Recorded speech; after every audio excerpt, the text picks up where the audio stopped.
Así que oramos al Señor, vamos a darle gracias. Padre, te damos gracias, Señor, por tu Santo Espíritu, por tu gracia, por tu amor y por tu misericordia. Y te pido, Señor, que abra nuestro entendimiento, que abra nuestra mente y que tu palabra, Señor, inunde lo más profundo de nuestros corazones, que seamos instruidos en tu amor y tu verdad y que tuya sea la gloria y todo el poder y todo el honor. En nombre de Jesús, amén y amén.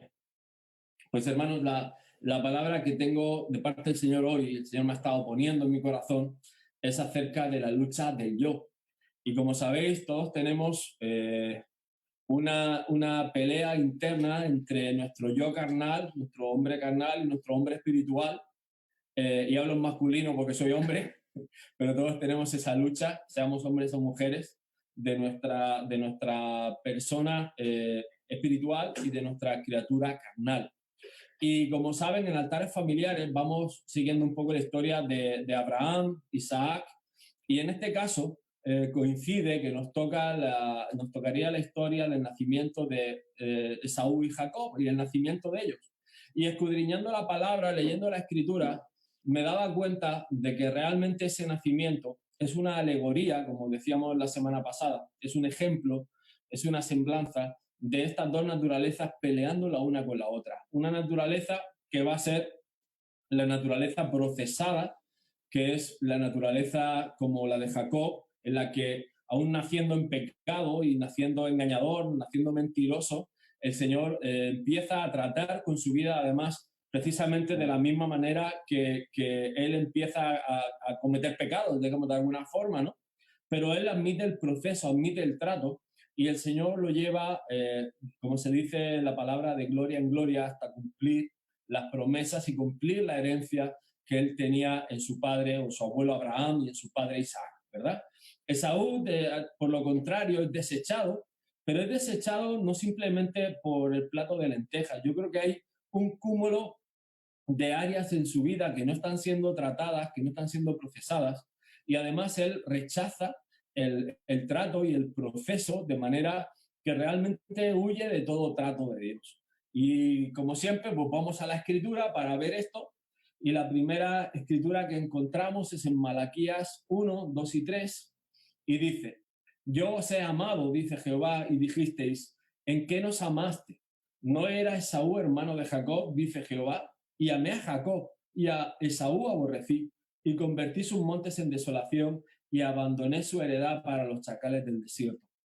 Aquí está diciéndole el Señor al pueblo de Israel, y he querido traer esta escritura igualmente pues, para salirme de los tópicos de probablemente el típico versículo de Romanos o de Colosenses o Efesios, que habla igualmente de las dos naturalezas. El Señor dice en Jeremías que Él tiene misericordia y tiene gracia con quien tiene gracia.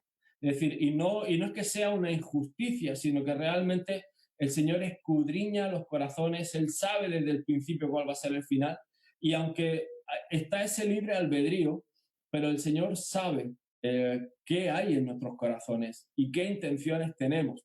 Por eso cuando hablamos precisamente de la lucha del yo, tenemos que entender que desde el vientre, es decir, desde que somos concebidos, desde que somos formados, en nosotros hay una naturaleza de pecado. En nosotros está el engaño, en nosotros está todo el concentrado de pecado de humanidad, lo tenemos dentro y lo tenemos en nuestro ser. Y ese yo, es decir, tenemos que pelear y tenemos que procesarlo. Y cuando venimos a Jesús está el nuevo nacimiento, somos nueva criatura, pero ahí es donde realmente empieza el viaje, no es el final del viaje. Yo creo que cuando hablamos de salvo, siempre salvo, realmente es el peor error es cuando realmente no entendemos que el Señor quiere tratar, es decir, quiere caminar contigo, quiere procesar tu vida y quiere darle muerte a ese Esaú o a ese viejo yo o esa vieja criatura, ¿verdad? Que somos nuestro yo anterior. Vamos a la escritura para contar un poco nuestra historia y está en Génesis 25, el 21 al 26 y dice: Y oró Isaac a Jehová por su mujer, que era estéril, y lo aceptó Jehová. Y coincidió Rebeca su mujer y los hijos luchaban dentro de ella. Y dijo: Si es así, ¿para qué vivo yo? Y fue a consultar a Jehová y le respondió Jehová: 2 naciones hay en tu seno, y 2 pueblos serán divididos desde tus entrañas. Un pueblo será más fuerte que el otro pueblo, y el mayor servirá al menor. Cuando se cumplieron sus días para dar a luz, he aquí que había gemelos en su vientre, y salió el primero rubio, y era todo velludo como una pelliza, y llamaron su nombre Saúl, pues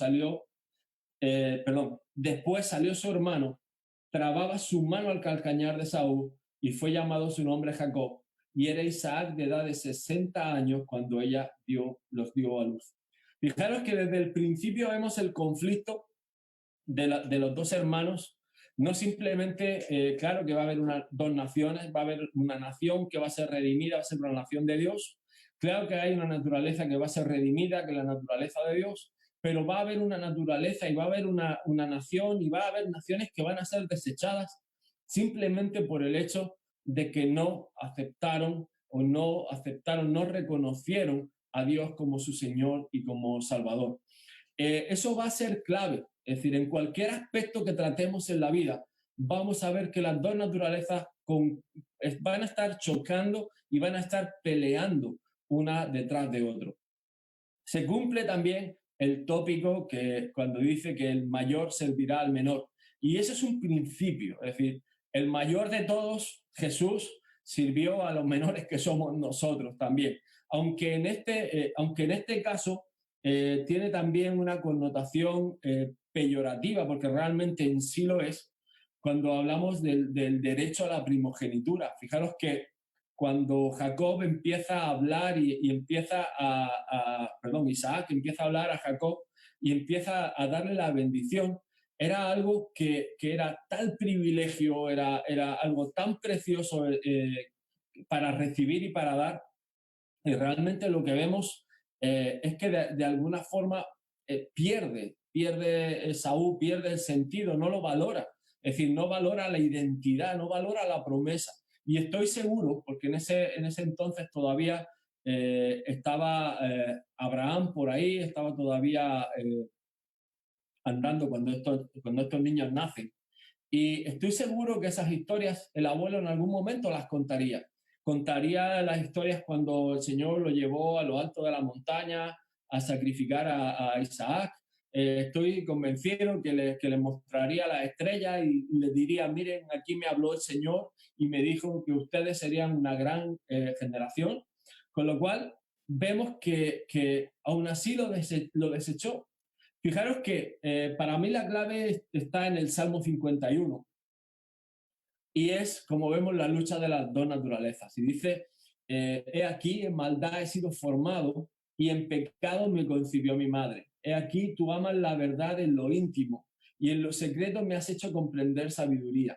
Purifícame con hisopo y seré limpio. Lávame y seré más blanco que la nieve.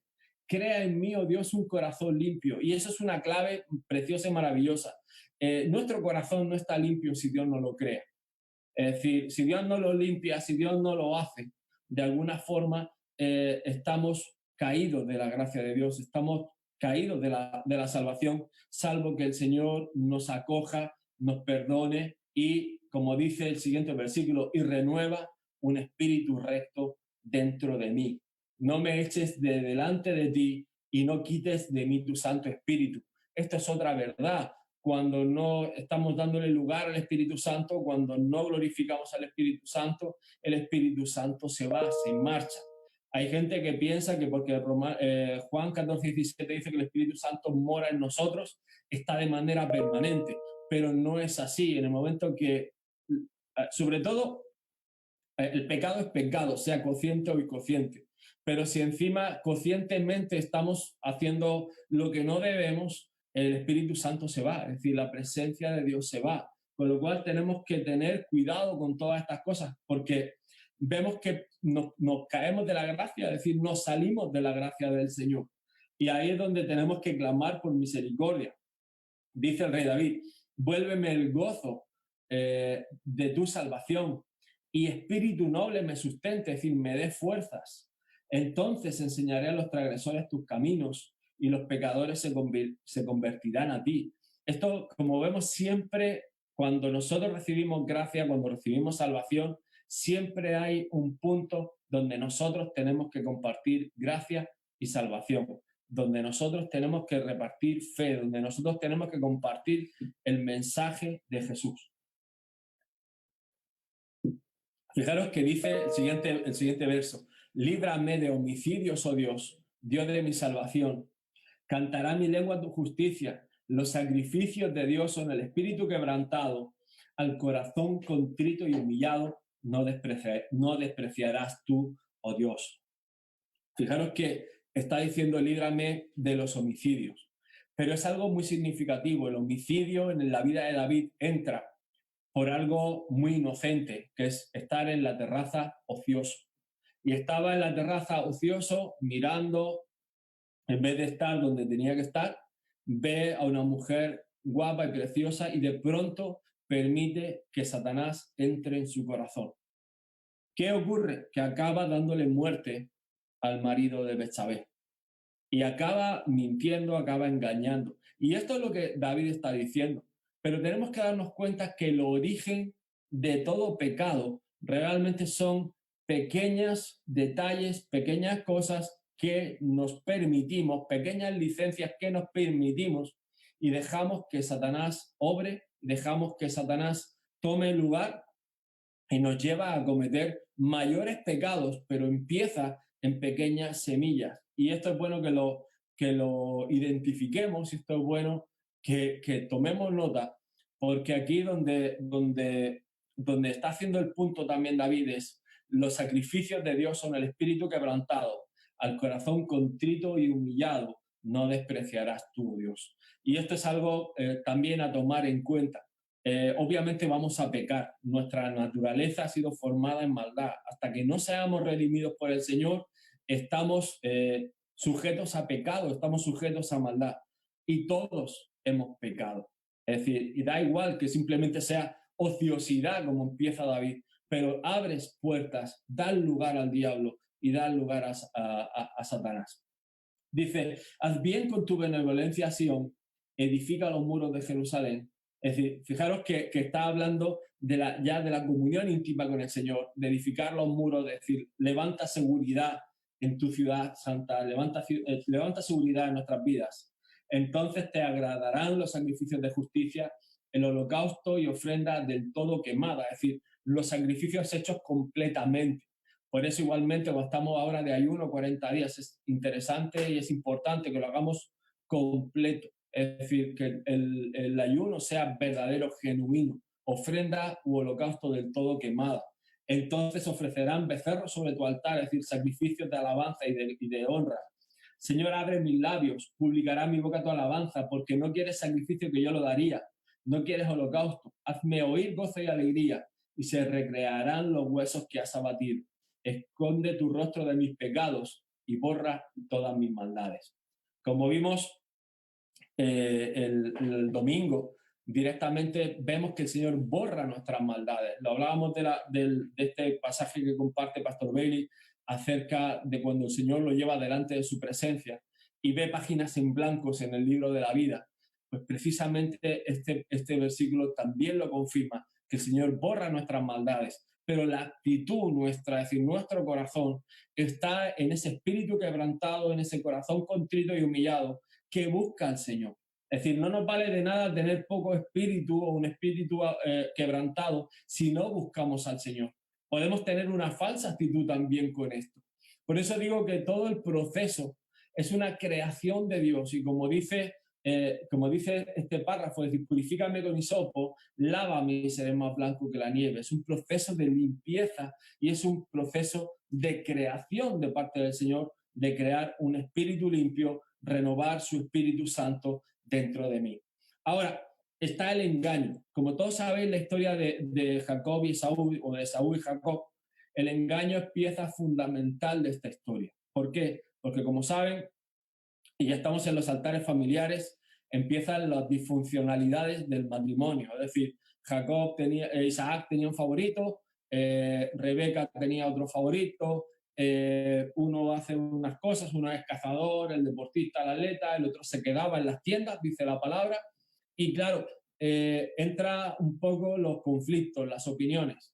Y bueno, es decir, aquí hay algo grande de parte del Señor, y es que aún así el Señor es glorificado, se cumple la palabra y se cumple el propósito, pero se está tratando con engaño.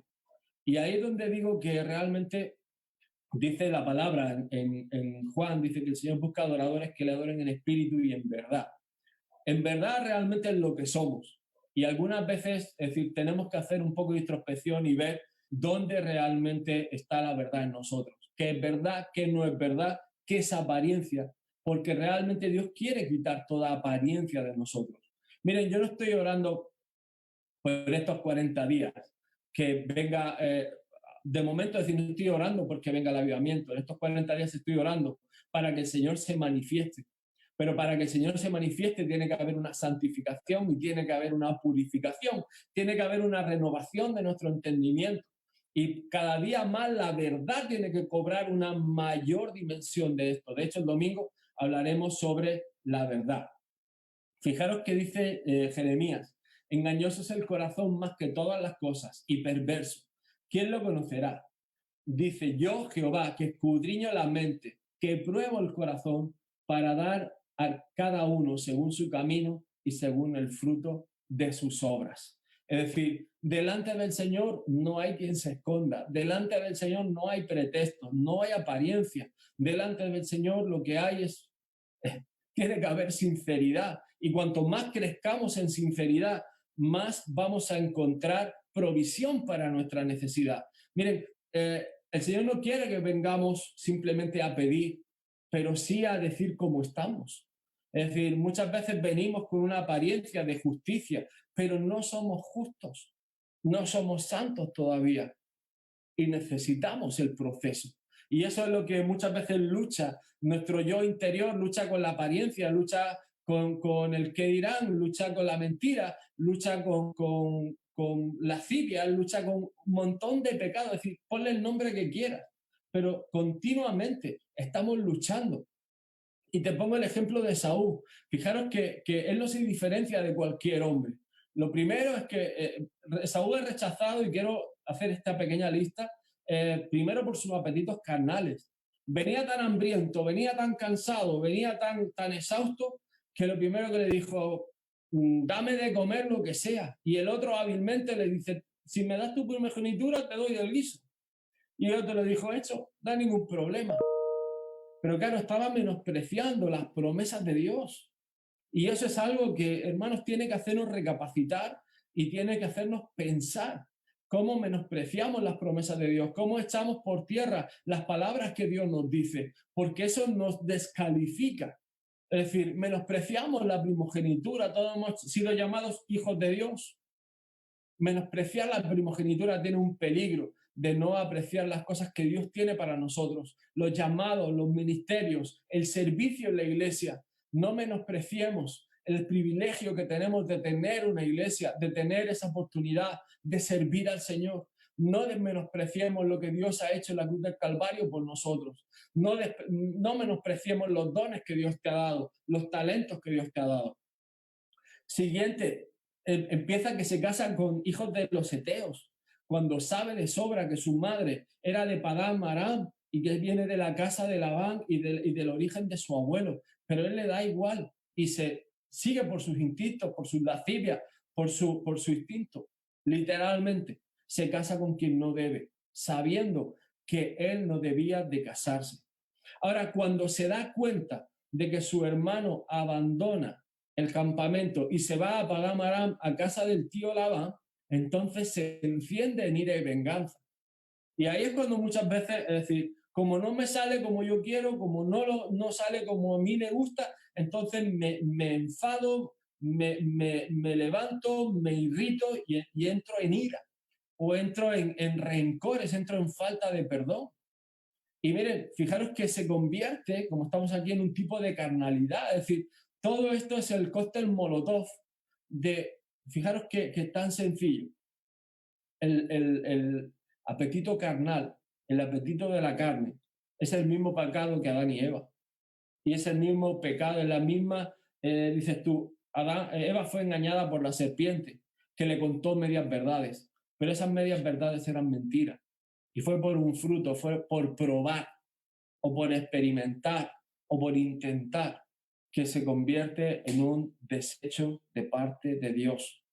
Fijaros que cuando ve que su hermano se va y sabe que Dios lo está bendiciendo, todavía lo hace peor y se va en busca de las hijas de Ismael y se vuelve a casar con dos hijas de Ismael. Es decir, si lo hizo mal al principio con las hijas del Eteo, se vuelve a casar con las hijas de Ismael y lo vuelve a hacer peor que peor. ¿Sabes por qué? Por la envidia de su hermano sabiendo que le va bien. Y dice Génesis 28:8 que por desagradar a sus padres hizo esto. Primer mandamiento con promesa: honrarás a tu padre y a tu madre. Y esa disfuncionalidad hizo que Esaú fuera rechazado por completo, fuera quitada la primogenitura. Ahora, como sabemos, Jacob fue aceptado, pero no fue aceptado por casualidad, fue aceptado porque vivió los procesos. El primer proceso fue con el tío Labán, o dicho, te lo traduzco, medicina de su medicina. Él engañó a su hermanito y a su papá, y él recibió el mismo engaño, además, donde más le dolía. La pregunta es, ¿dónde lo dolería más a Isaac? La traición de su hijo, la traición y la mentira. Y sin embargo, Jacob recibió el mismo trato. Fue engañado con Raquel, fue engañado con Lea. Como vemos, después de entrar en engaño tras engaño, el Señor le habla en Betel. En Betel, él tiene miedo. Él ve una escalera que sube y baja del cielo. Él empieza a entender el sistema de gobierno de Dios. Empieza a entender que hay mensajes del cielo que bajan a la tierra, hay mensajes de la tierra que bajan al cielo. Y él reconoce, esto es casa de Dios. Empieza el proceso y empieza el temor de Dios en la vida de Jacob. Además, Dios empieza a recordarle y a hacer pactos con él. Los pactos son pequeñas decisiones que tenemos que tomar pasito a pasito, porque eso era solo el principio del proceso. Y también puede incluso ser un tipo de cuando somos bautizados en el Espíritu Santo y empezamos a recibir los dones del Espíritu, discernimiento, conocimiento, sabiduría, y vemos los primeros frutos. Sí, pero el principio del proceso, que era todo por venir. De ahí viene el gran engaño con Lea. De ahí viene Raquel y los ídolos. Es decir, él tiene que aprender a quitar los ídolos de en medio de su casa. De ahí empieza a vivir la intercesión de su esposa, porque Lea, como vimos hace poco cuando hablamos del proceso de Lea, él tiene todo su anhelo es ser aceptada por su esposo, y Dios trata con la vida de Lea y Dios trata con la vida de Jacob. De hecho, la línea de Jesús está en Judá. ¿Os acordáis cuando vimos por qué Judá? Pues todo eso viene un poco a razón de ahí. De ahí la reconciliación con su archienemigo, reconciliación con Esaú. Y claro, tiene que pedir perdón, lo reconoce como Señor, Esaú lo reconoce a él como Señor, hacen las paces, lloran, etc. De ahí, justo renglón de ahí, él tiene que luchar con el ángel, él tiene que luchar, eso es Génesis 32.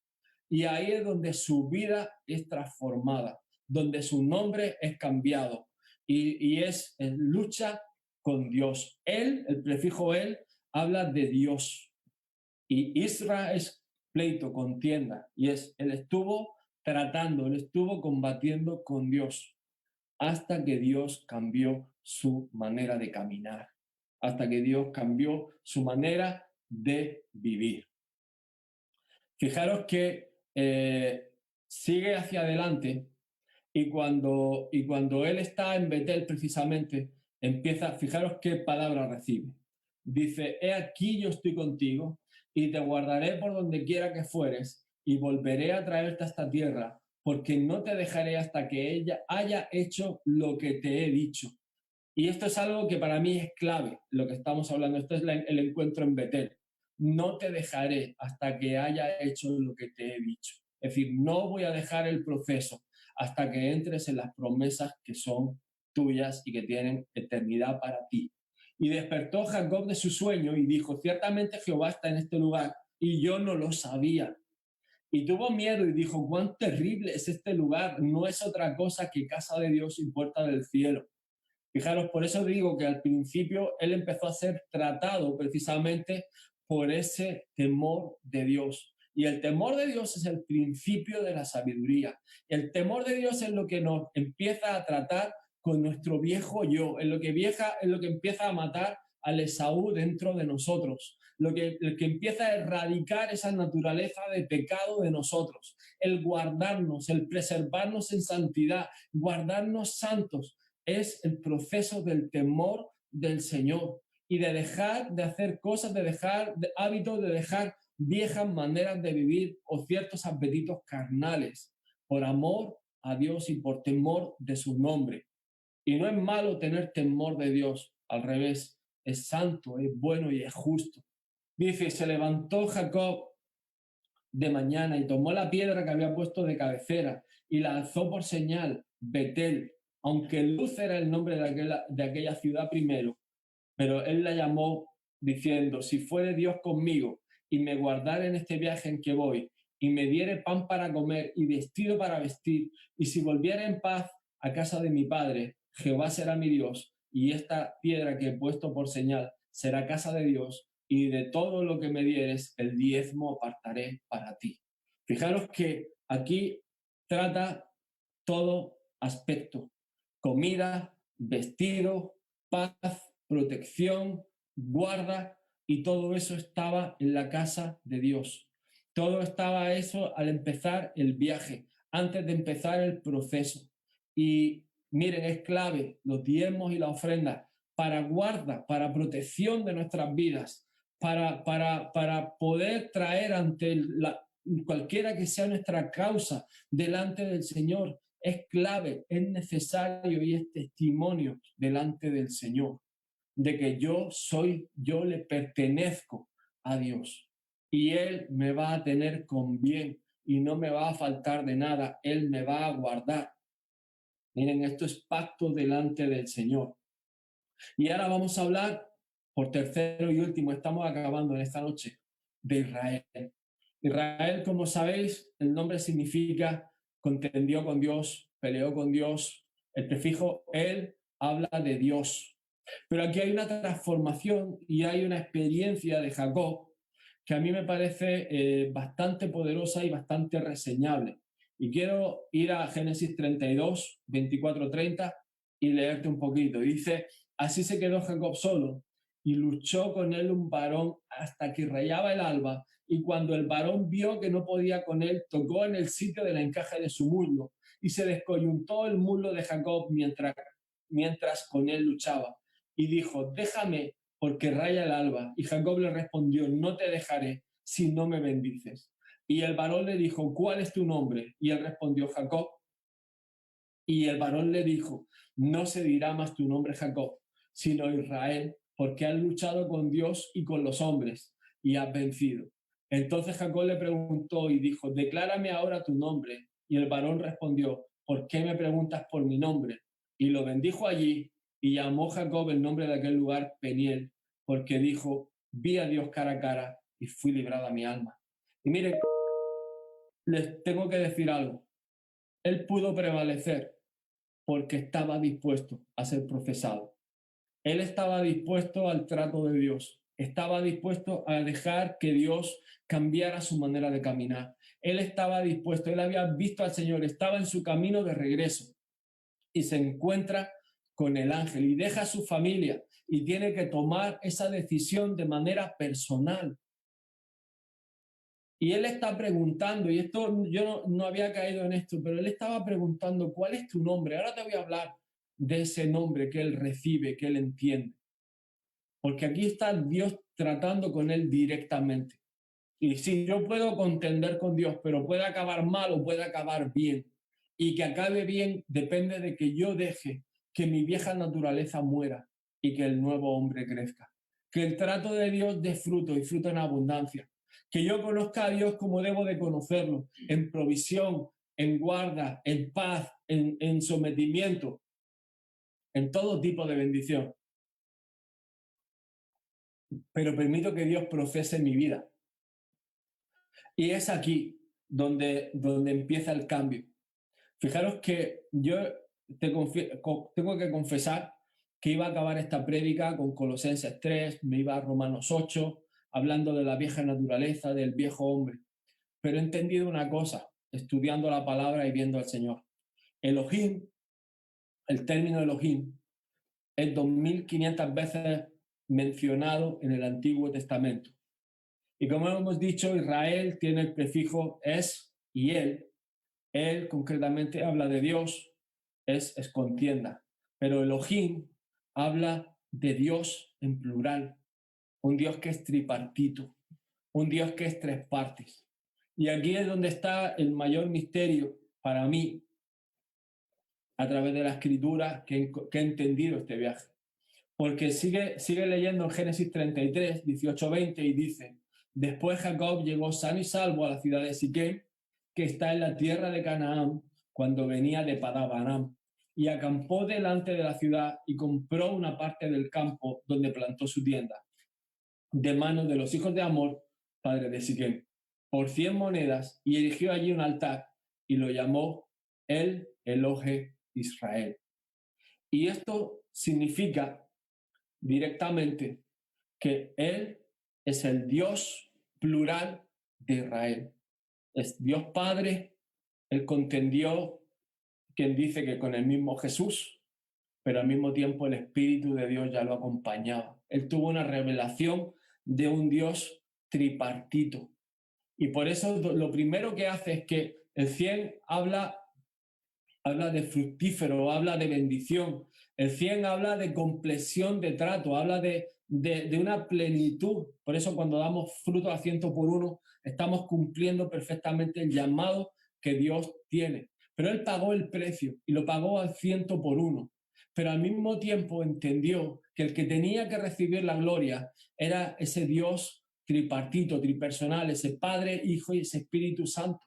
Él cuando luchó con el ángel entendió que había un Espíritu de Dios, que había un Dios Hijo y había un Dios Padre.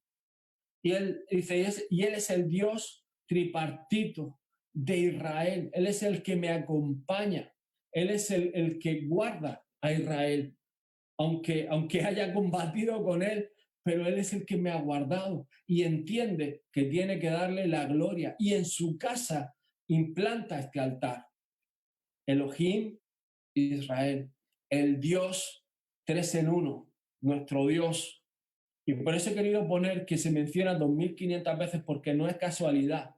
Cuando hablamos de la Santísima Trinidad, cuando hablamos del Espíritu Santo, cuando hablamos de Jesús y cuando hablamos del Dios Padre, que son tres personas en uno. Y es un gran misterio. Pero yo no había entendido que Jacob, por medio del trato, conoció a esas tres personas. Conoció al Dios Padre, conoció a Jesús y conoció al Espíritu Santo. Y trató con los tres. Y fijaros qué es lo que hace. En Génesis 35 llama a toda su familia y a todos con los que en él estaba. Y lo primero que dice, quitad los dioses ajenos que hay entre vosotros y limpiaos. Mudad vuestros vestidos y levantémonos y subamos a Betel. Y haré allí altar al Dios que me respondió en el día de mi angustia y ha estado conmigo en el camino que he andado. Así dieron a Jacob todos los dioses ajenos que había en poder de ellos y los zarcillos que estaban en sus orejas. Y Jacob los escondió debajo de una encina que estaba junto a Siquem. Y salieron y el terror de Dios estuvo sobre las ciudades que había en sus alrededores y no persiguieron a los hijos de Jacob. Y llegó Jacob a Luz, que está en tierra de Canaán, está en Betel, él y todo el pueblo que con él estaba, y edificó allí un altar y llamó a aquel lugar el Betel, dicho de otra forma, casa del Dios viviente o el Dios tripartito. Y todo el pueblo, él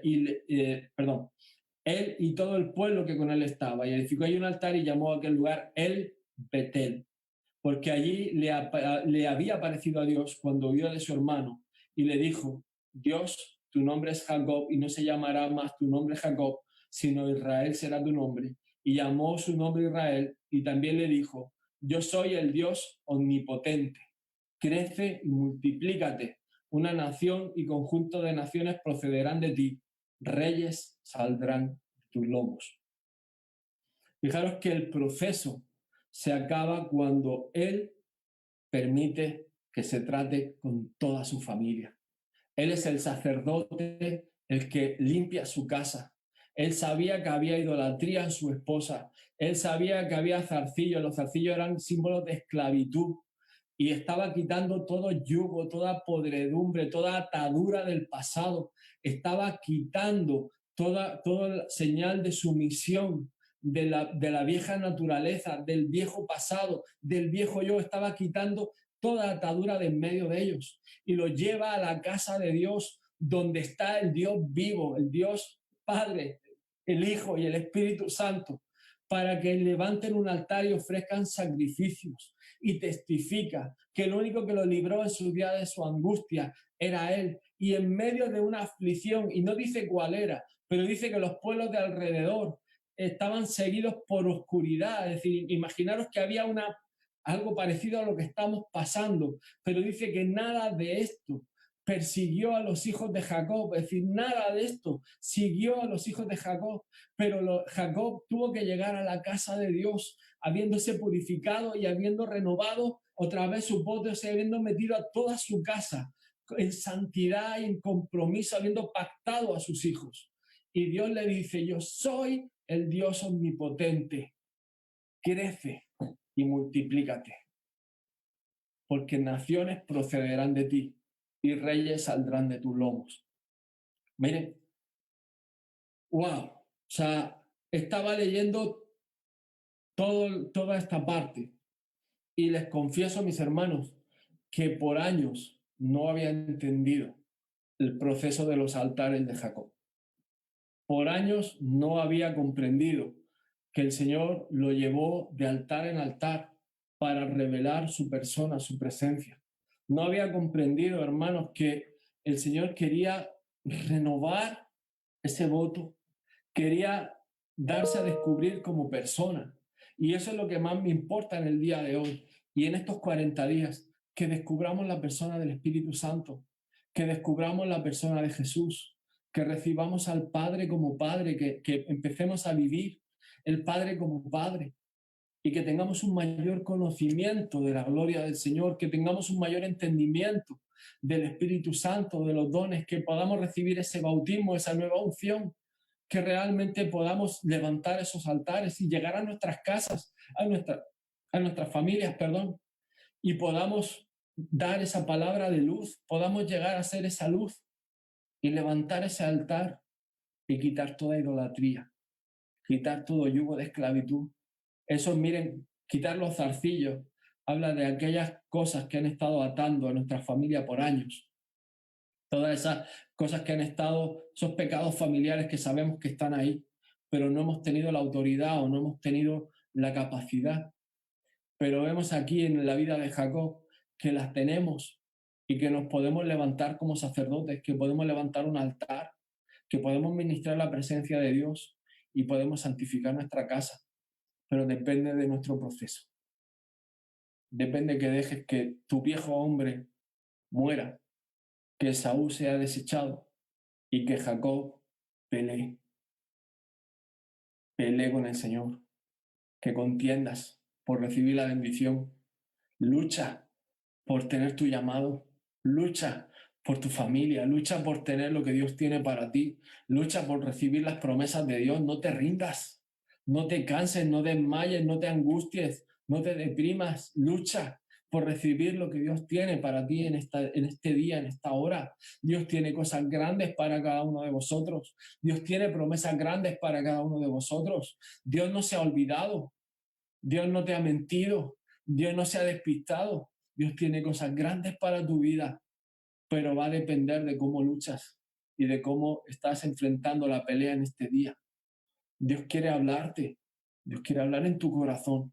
Dios quiere mostrarte ese Betel, Dios quiere revelarte esa escalera donde el mensaje de Dios sube y baja, donde ves que tus oraciones suben a la presencia de Dios y que bajan la respuesta de Dios. Dios quiere mostrarte esa escalera donde Él hizo pacto con Jacob primeramente y donde tú puedes decirle, Señor, yo te voy a seguir y tú no me falles.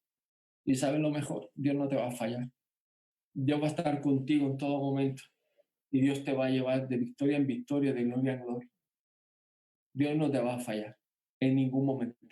Dios tiene todo lo necesario que tú necesitas. Por eso dice, yo soy el Dios todopoderoso.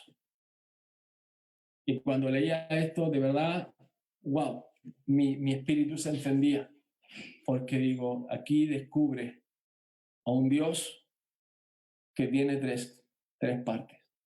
Es un Padre bueno, es un hermano fiel y tiene un testigo fiel, que es el Espíritu Santo, que da testimonio de las cosas que ve al Padre, que da testimonio que tú tienes aquí y que te guía a toda verdad. La verdad te hace libre y te quita toda condenación.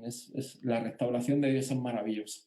Así que, hermanos, quiero orar en esta noche. Cierra tus ojos ahí donde estás y quiero pedirle al Señor que en esta hora entiendas que el proceso no solo es necesario, sino que vamos a terminar en este tiempo, en estos 40 días, con áreas de nuestra vida que nos han estado separando de las promesas de Dios, que nos han estado apartando de las promesas de Dios, nos han estado quitando de ver al Dios vivo, al Dios que es luz, a ese Dios que es Padre, Hijo y Espíritu Santo, a ese Dios que tiene esas maravillosas cualidades que no deja de sorprendernos, ese Dios de maravillas, ese Dios todopoderoso. No dejes de mirar al Dios que todo lo ve, que todo lo puede y que todo lo sabe hacer. Por eso clamamos a ti, Jesús, y por eso clamamos al Espíritu Santo y le damos la bienvenida a nuestras vidas una vez más, para que vengas y mores en nosotros, para que vengas y tomes parte de nuestros hogares, tomes parte de nuestras iglesias, Señor Padre, y limpies toda inmundicia, toda idolatría, toda parte de nuestro viejo yo y renueve nuestro entendimiento, renueve nuestra mente, renueve nuestro espíritu. Crea en nosotros un corazón limpio, Dios. Crea en nosotros un espíritu puro que te ama y que te sirve y que te cuida, Señor. Padre, derrama de tu gracia en nuestros corazones, derrama de tu verdad en nuestra vida, Señor Padre. Que podamos, Señor, participar de tu poder y de tu gloria, Señor Padre, cada día de nuestra vida, Señor, hasta que tú nos llames y hasta que seamos tomados de tu gloria. En el nombre de Jesús. El Señor os bendiga y el Señor os guarde. Miren, esto es un reto, es un desafío. Pelear por las promesas de Dios. Pelear por el llamado, pelear por las cosas que Dios tiene para cada uno de vosotros. Es el reto, es el desafío, no rendirse. Pastor Belli decía, nunca, nunca, nunca te rindas. Pelea por tu llamado, pelea por las cosas que Dios tiene para ti. No te canses, no desmayes, no desalientes. Dios tiene una gracia concreta para cada situación que estás viviendo. Y miren, eso se grabó a fuego aquí y se grabó a fuego aquí. Y es piedra angular de nuestra casa. Te bendigo, os queremos un montón y nos estamos viendo.